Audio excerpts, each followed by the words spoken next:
Body dysmorphia is the idea characterized as a person believing that some aspect of their body is flawed or something wrong with them. It's normally, we see it as, if we have body dysmorphia, it's severely flawed. So it's not just flawed, it's really 100% over the top bad. And no matter what is said, that person cannot recognize what other people may see. They may have what may be seen as an ideal body, but when they look in the mirror, they see something the very opposite. So if they look in the mirror and they see a obesely overweight person, when in reality they might actually be underweight, they might be extremely thin. They might look in the mirror and see themselves to be disproportionate in some way, such as having an overly large nose or an overly big forehead or really big arms or their hands or their feet. There's always something which may seem quite obscure or bizarre to somebody who does not have body dysmorphia. So the idea is that they try to hide or fix it, which is the danger. So body dysmorphia is quite dangerous because it can leave people trying to do things internally behind closed doors to themselves in order to fix what they believe is a problem, when in actual fact what they're visualizing about themselves may not actually be reality. This is the danger.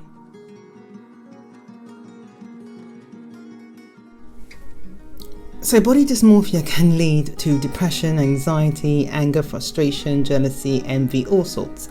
Ultimately, it's a rumination of thoughts about the self which are negatively and dealt with inwardly in a very aggressively violent way to the self by means of mental emotional torture. It's also covered and absolutely riddled in shame. So somebody who has body dysmorphia will feel extremely embarrassed, extremely shameful about their body, about whatever the dysmorphia is, okay? And some people, even just saying that they believe that, you know, their back is too wide or their head is too big or their eyes are too this or they've got too much of this, can riddle them with so much shame that they're anxious about the shame that they become worried that at any point they're going to be uncovered. Body dysmorphia rears its ugly head, particularly in social media, when you find people are pretending to be something that they are not for fear of being uncovered, that actually they don't like the way that they look. So they Photoshop pictures into such a high degree of change that they no longer look like who they are. So apps such as Snapchat, where some people may actually take a picture and make it be their profile pic, they might not look like that, and they might feel that they need to look like the Snapchat, and because they don't, they're so in disproportion to that picture, they see that they have a problem. Can you see where I'm going with this?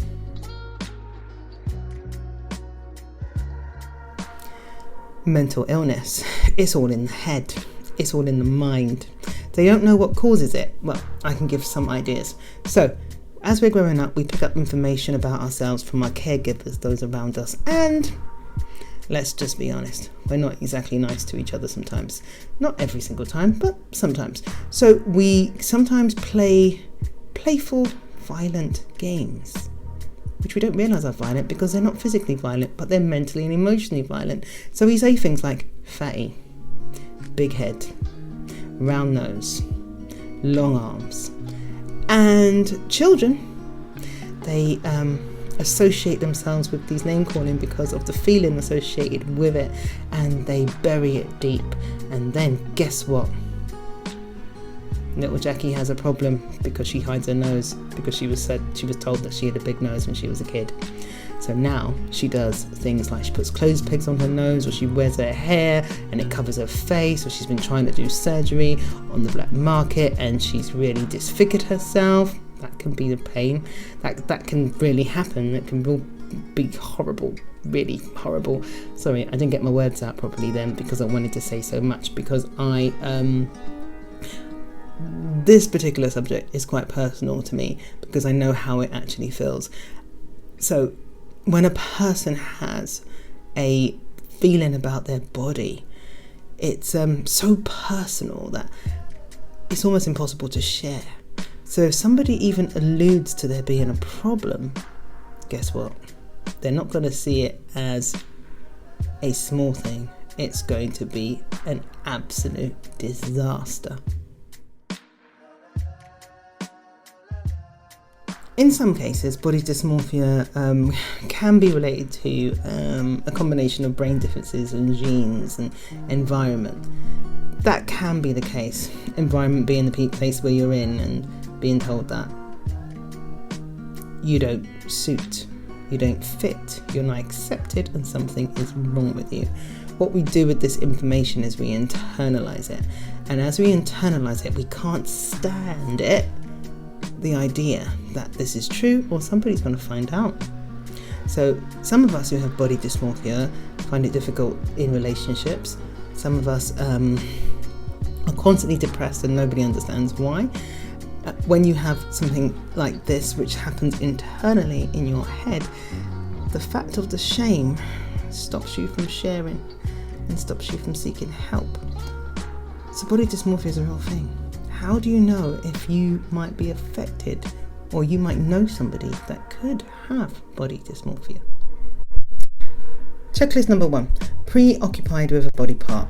Okay, frequently honing in on flaws. So if there's a spot, oh my God, it's just the worst thing ever. If somebody says, oh, you look like you you can't handle it. Or you notice that if you say anything to somebody and they cannot handle any form of focus on their body. Okay. Another thing to look out for is if they're hiding themselves under hats or scarves or baggy clothing and constantly want to be in the background and not seen. That's a big sign, massive sign.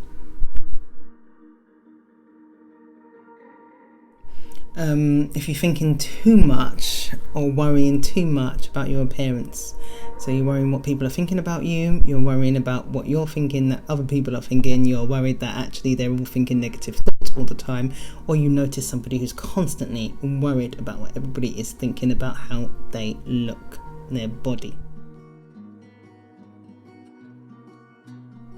The perceived flaws weigh heavily on your self-esteem.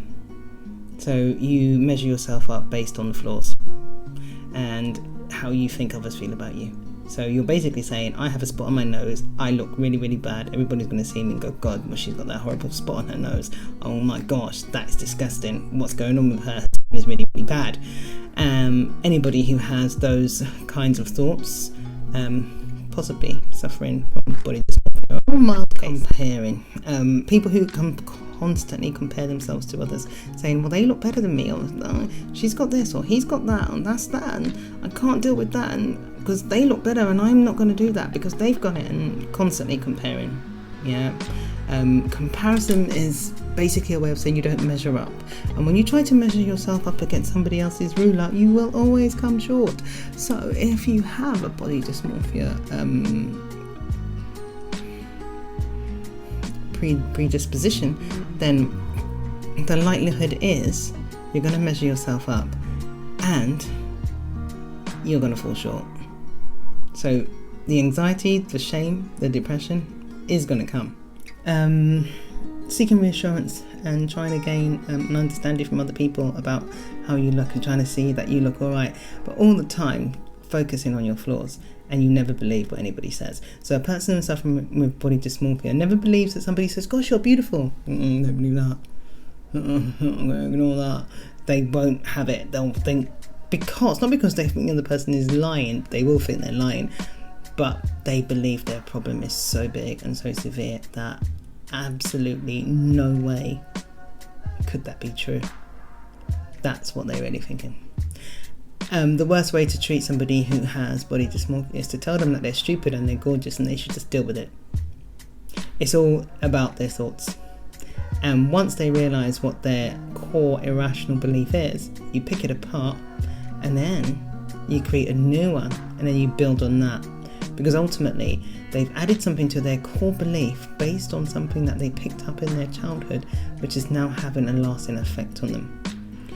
And we pick up information as we're children as we go along quite easily, because we're sponges when we're children.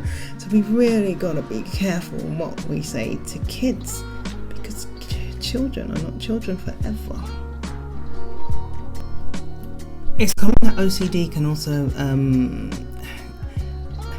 generate with body dysmorphia, because what can happen is a person with body dysmorphia can start generating habits to try and combat the dysmorphia. So they might dress or do something in a certain way or eat in a certain way, trying to control and trying to build uncertainty that they're not going to be judged negatively by others, and therefore be good enough, because ultimately most people with body dysmorphia probably think along the lines of, people must love me, I must be liked, they mustn't reject me, I'm not good enough, if they reject me it means I'm not good enough, I must be good enough. Thoughts around that, probably some more. However, again, this can all be combated if you face it and you deal with it with a professional. Sometimes body dysmorphia can lead us to spend loads of money to fix ourselves. So it's common that we see some people who look absolutely flawless because they spend so much time in a beauty salon or the gym, especially those people who spend time in the gym, trying to fix their bodies, and we think, oh God, they're so beautiful, and they're not satisfied. Often people with body dysmorphia aren't people we would recognise as actually having a problem with their body. We assume that people who would have a problem with their body would technically be overweight in some way or actually have a problem. Some people don't. Some people do have a medical issue of some sort, and they believe it's intrinsically about them. It gets tied to them personally, when actually it's a medical problem. It's a very irrational belief. Body dysmorphia is irrational, but it's very real and very uncomfortable. So if you know somebody, or if you are suffering from it, speak to someone or inbox me. You don't have to go through this alone. Mental health is something that we all have, and it's time to break the stigma down. So, thank you for watching. I'm sorry this was a long video. I could go on about this subject more. If you want more information, just contact me. My name is Desiree Shaw, and if you haven't already, like and share this video. Thank you for watching.